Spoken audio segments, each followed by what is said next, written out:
Hey, what's up, world? I'm Kat Harvey, the CEO of the top rated show, KHSNL Show, and the Kat Harvey Radio Show. I'm so excited to have a very special guest with us.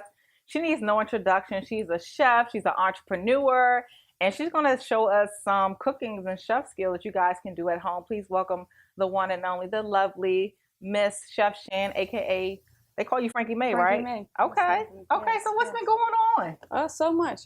Pretty much venturing out into the world of the culinary, and I'm excited to really see where it's going and where it's gone thus far. I'm just really excited about my upcoming endeavors, most definitely. Okay. So how did you get started with your cooking adventure? Well, there's several different stories that I could probably tell you about how I started cooking, but the most powerful movement for me was more so learning different ways to cook for my grandmother. She had different health changes throughout the duration of her life, and not only did I have to learn how to cook in a more healthier sense, but I had to learn how to cook the same good foods that she loved to eat, and just change it around by using less salt. So that really started my interest in wanting to learn the background of how the proper way to cook different foods. So outside of that, it really was more so a hobby. I used to have a lot of parties, and I used to just cook 3, 4 in the morning. Did you charge people for those parties? They just No, they just it was came and ate for it free. was it was it was more so for the ladies. Okay. Oh, excuse It was me. for the ladies. Oh. Breakfast, the morning after. Oh, So that's okay. where it really started for me, definitely. Y'all guys need to take notes. Chef Shan taking your place. Wow. But so is your grandmother? She's still alive? Or No, she passed away, so she really didn't get to see the business side that I've kind of manifested since her death, and that was more so the push to, truly take my craft and creative, part of myself and do something with it, more so than just having those house parties and just yeah. really enjoying my early 20s is what I was doing, but life hit me when she passed away, and I And how wanted long to. has it been? It's been about 4 years now. Okay. So she's been gone since 2013. I named my company after her, which is Frankie May Kitchen. A Yeah. lot of individuals get me confused with Frankie, but I don't mind. It feels good to hear someone, you know, say Frankie, call me Frankie. It kind of, brings back lots of memories with her. So Yeah. Well, if you guys could zoom in, I have to. I mean, this is just so dope, so fly. I mean, she's taking chef fashion to another level. I mean, this is so. Where did you get this done at? So one of my closest friends, the owner of Vanity Chic, Okay. she is a designer. She has her own boutique here in the Washington D.C. area, Okay. and she does custom jackets for me. So she takes the entire jacket. She'll either take the sleeves, do something different with that, maybe Okay. add a little bit of different, you know, uh, I don't know what it's called. I'm not really a designer, but she does so many different things with the jackets, and it's amazing. And people love it. So, if you ever get a chance to check her out, Vanity Chic on Instagram, hashtag VANITY with a dash CHIC. Okay. So, what are you mixed with? I'm looking at you. I'm like, Yeah. okay, she got a little black, maybe Spanish. Yeah, definitely. I'm Spanish and Okay. black. My dad's side, I get my Mexican vibrancy from, and then my mom, she's African American, so that's where I get my more Southern comfort, Okay. style of living. But it to me, I combine both cultures, and you have me, quite a character, I tell you that. So So, what I want you to talk about, when you first started cooking, how were you able to be a successful businesswoman? Because, mhm. price and, increasing price and things like that. How did you increase your price without, you know, I know some people, when they increase their price, they take off more food, they give you more rice than meat. So, Mhm. how are you able to still provide the same value for people to still continue and support your business? Well, a big part about the food industry is definitely chasing that wholesale price. If I can buy it at a bigger quantity where it's less affordable, well, more affordable for the consumer, it drives that price down. However, there's so many different factors in the food industry. And for myself, being a celebrity chef, kind of hikes that price up a little bit because Okay. everybody wants you in their kitchen, especially when you're cooking for people like Tokyo Styles Tiana Taylor, and athletes that are in the NBA, WNBA even.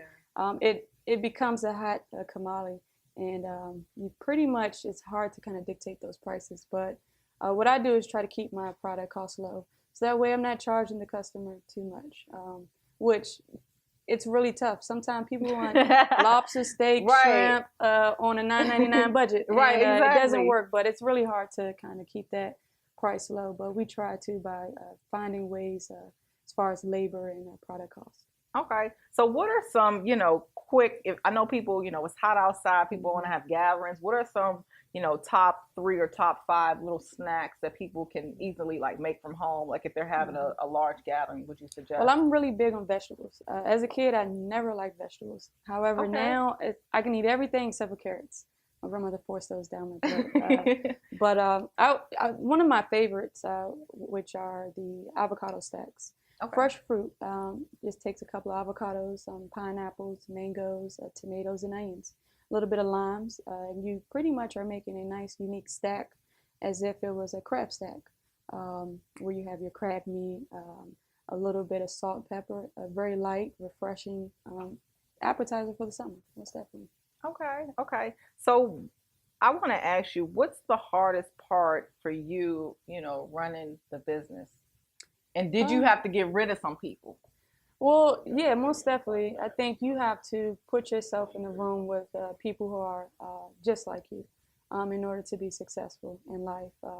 Not to say that you forget where you came from, or the friends, or the people along the way, but most people won't have that same drive or same ambitions as you. But there are many of individuals in the world that are just like me and you. Yeah. Most definitely. Yeah. And I think when you put yourself in the room with them and you become more content with the environment and persistent with what you're doing, I believe that nothing but blessings come out of that. So. Of course.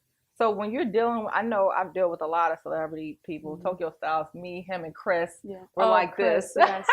Everybody loves Chris. And so how do you deal with people's attitudes? Especially, I'm sure there's late orders and they're like, chef, we need this now. Like, how do you deal with that without losing business? I truly believe my character has set me to be kind of just perfect for that role, because I'm a people pleaser. I love to please people, and I love to kind of, give it all that I've got. So when it comes to difficult, customers, I just breathe a little bit, and then, I just go forward. So whatever they're asking, they're going to get, most definitely. I go the extra mile every time. So. Okay. So what have you done? Like, what are some of your biggest achievements you think that you have had so far? Well, so far, one of my biggest achievements is just being consistent, and that's with myself. Not even just in the food industry, but just being consistent in life. If you're not consistent, you'll fall short of the glory. And talk about the price. Oh, yeah. What price have you paid? Let the people know. Most definitely. You see all the rewards, the amazing things that come behind what I'm doing, but you don't see the L's. You don't see the losses that we take on a consistent basis. One of the biggest endeavors that I have is the food truck. Everyone loves the food truck. We have residual customers that come back on a consistent weekly basis. But there's days where it rains. There's days where the truck is not in service because we're getting, this fix or that fix. And we take losses on those days. And, I don't know about anybody else, but, I just resigned from the federal government, so every dollar counts at this point. How long has it been? It's been 6 months now. Wow. So I left 10 years of federal service to pursue the culinary experience, the dream, and to keep Frankie May alive within myself and my family. Okay. Now let's talk about flexing on the gram, right? Oh, yeah. So a lot of people do that. I mean, sure, dress nice. I own 5 businesses myself, so I know it can be a challenge as far as how do you decide, okay, I'm not going to buy these shoes or versus investing in your business. Can you talk about the sacrifice in doing that on a daily basis? Well, in your early 20s, you want to have on the Saint Laurents and you want to just look, patel for social media.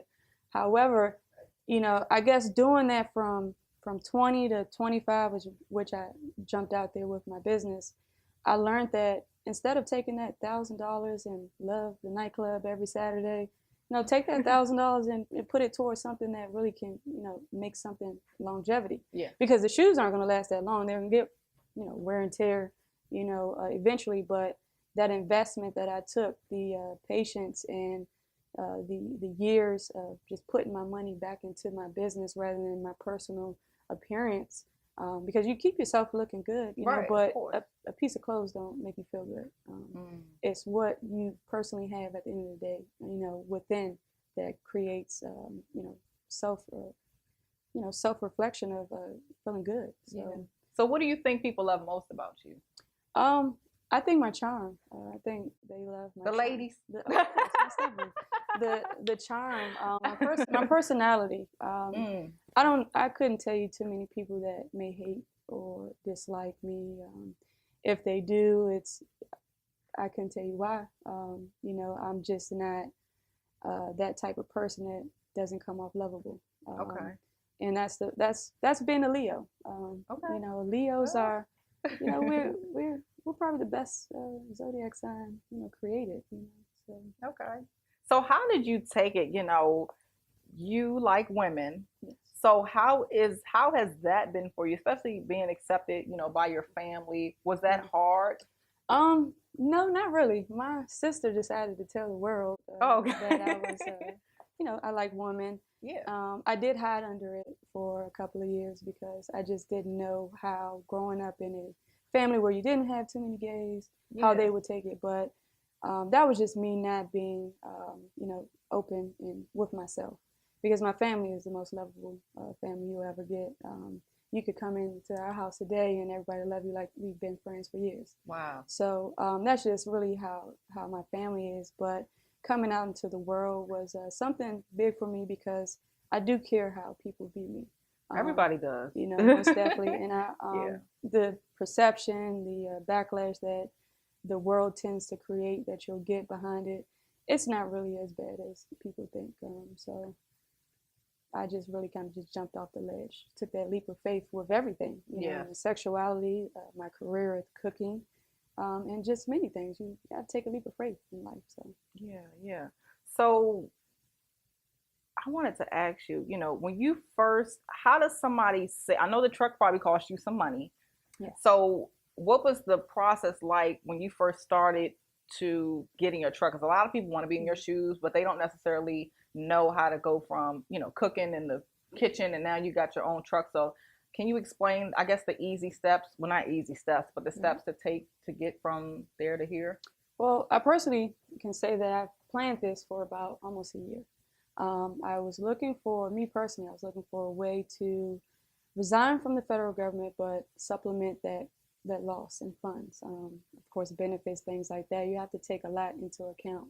So we planned for about a year, me and my partner, which is one of my favorite cousins, and also another longtime friend of mine.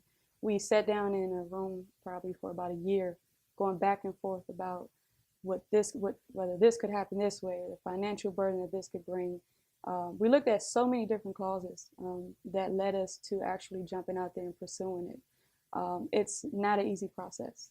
There's tons of money that you put in. A food truck is, if you want to do it the right way, it's roughly an $85,000 investment. And that's the route that I wanted to go because, I was putting my entire life on the line by leaving the federal government and not having that sense of security. I have the, private chef business that has bloomed and continues to bloom, but I wanted a little more secureness with backing that up. So the food truck was definitely one of the best decisions that we've made thus far. And I can say this, the only thing that is required to actually run the truck is just being consistent, being smart, going in it with a low overhead costs. You don't want to create a massive amount of bills for you because it is seasonal. I'm not going to be on the truck in December and January when it's freezing out there. So you have to kind of supplement for that as well. So it took a lot of planning and development to kind of just jump out there. And we actually had a really good food truck builder, which is East Coast Customs in Manassas, Virginia. Okay. So they built the truck from ground up. Wow. And very fabulous truck. we haven't had any issues with the inside of the truck as far as the kitchen and things like that. It's just more so the labor behind the physical truck, because you're pulling so much weight on a consistent basis, and it can bring wear and tear on your physical truck, so the engine. Okay. So talk about collaborations. Has that been important for you in your career? Most definitely. I love to collaborate, because as a chef, you don't know everything. And it's something Yeah. that, the next one can teach that, you could teach that can all just kind of make a full force. I love collaborating. I talk with numerous chefs around the world. One being Mayweather chef, Chef Q. She's a She was on real, my show. yeah, she's amazing. Yeah, She's that's amazing. my She's dope. baby. Yeah, she's Shout out to Q. yeah, $1,000 plate. So and that's the goal. To kind of create a brand for yourself that can continuously carry on. And I think what she's doing and what many other chefs are doing, I'd love to be a part of. Okay. So what about people that don't like your movement? Oh well, I just kind of just get them out the way. Okay. They're there. Yes, they Believe it or are. not, there are other chefs that talk bad about you, Yes. about what you don't know, where you're not, instead of helping you get there. And that is a big part of my mission, with the food truck, is to create a platform for up and coming chefs, to be able to come showcase their work, utilize the same networks and resources that we have to kind of get out there and push their movement. Because I used to work with a chef a long time ago, and being in the room with him, I thought was a privilege, because of how amazing his work was, until his mouth started to move and the descriptions that he would characterize over other chefs. It was very not really my cup of tea. I'm not really the person to sit in a room and talk about others, because I know that if I succeed more than where he is, I'll be that same person where he's, kind of giving the same description of me. And, that's just not who I am as an individual. I want to see all of us make it. Right. There's enough money in the world for chefs to. What are some things that you felt like you had to change about yourself? In order to start attracting the things that you have now, what are some things you had to get rid of? My train of thought, the negative thoughts, the he said, she said.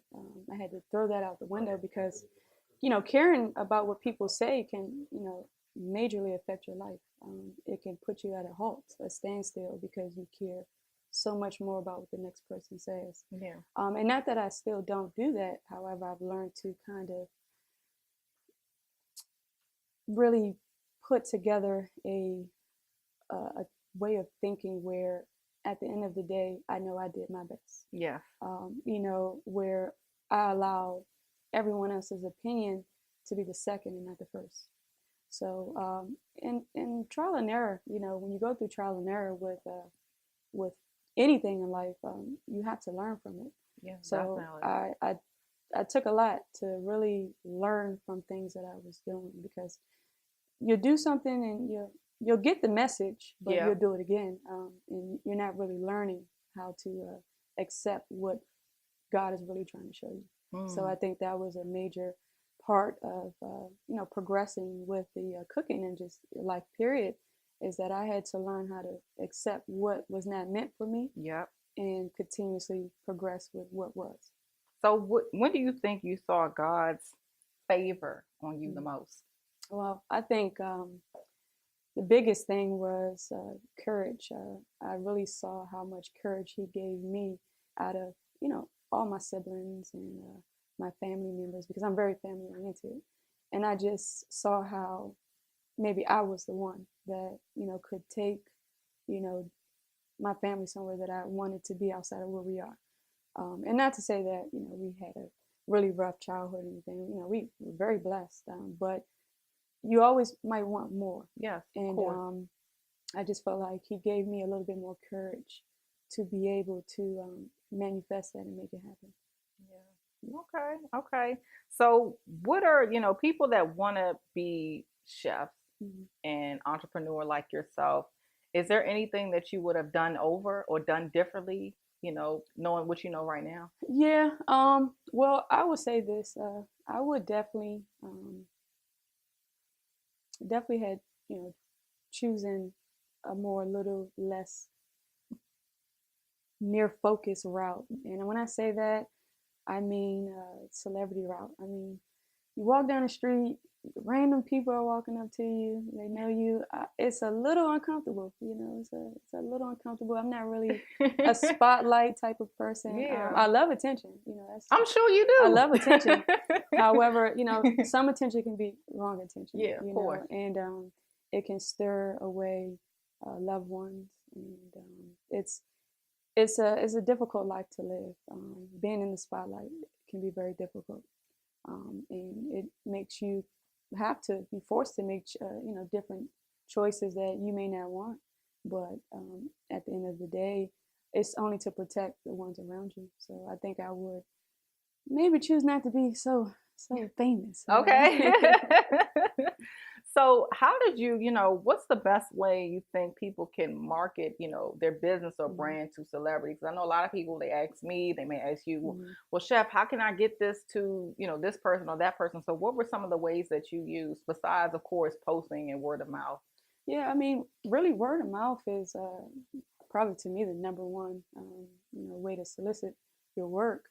But they've made social media so intact where you can create a post on a consistent basis, and a celebrity can retweet that or repost that, and then boom, instantly you have a light that can kind of shed down a new tunnel.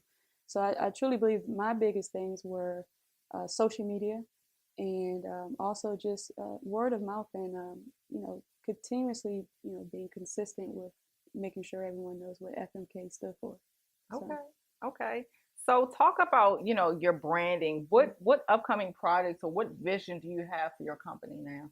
well, for my company now, I'm really focused on the food truck aspect of things. I like to have about 5 trucks before 2019, Okay. and we're looking at LA, another truck here in Washington D.C., Philadelphia, and Atlanta being our target points of implementing trucks there, and doing the same as we want to do with the first truck, which is allow other chefs to come showcase their work, once or twice a month.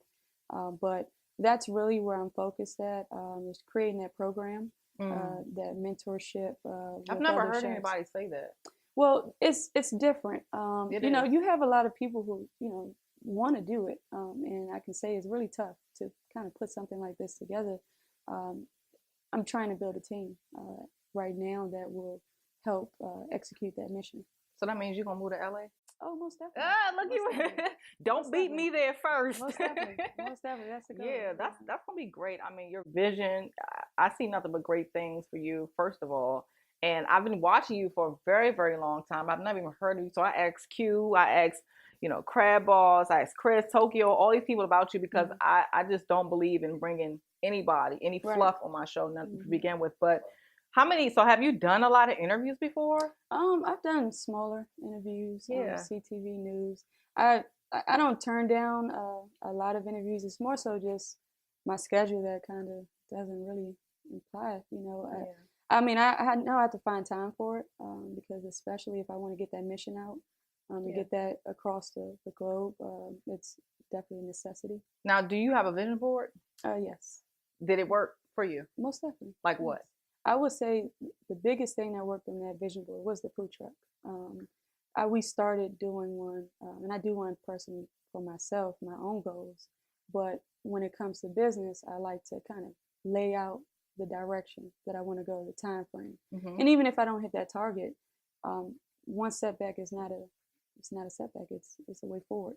It's changing the game and recreating what you still want, in your eyes.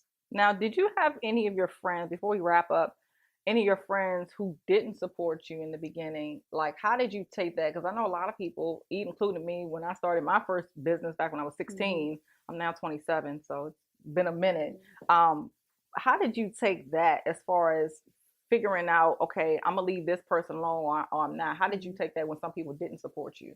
Well, like I said, I've never had anybody that didn't support me. If you know me, you would know that anything I put my mind to, I execute. And it wasn't more so the non-supportive.